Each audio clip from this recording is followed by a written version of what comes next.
to show you how to use the washing machine. So I've got a load in here ready to go.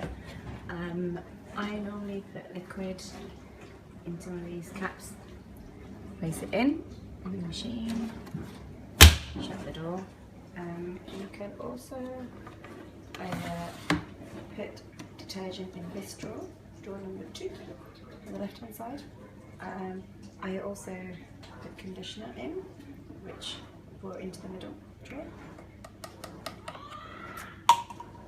Shut the tray, and then basically select the cycle. Generally these cycles here on the right are the most used ones, so I tend to do a mixed load. I tend to do it at 30 degrees. So I've selected my cycle. The machine says it's ready to go, and all I have to do is very simple, is press start.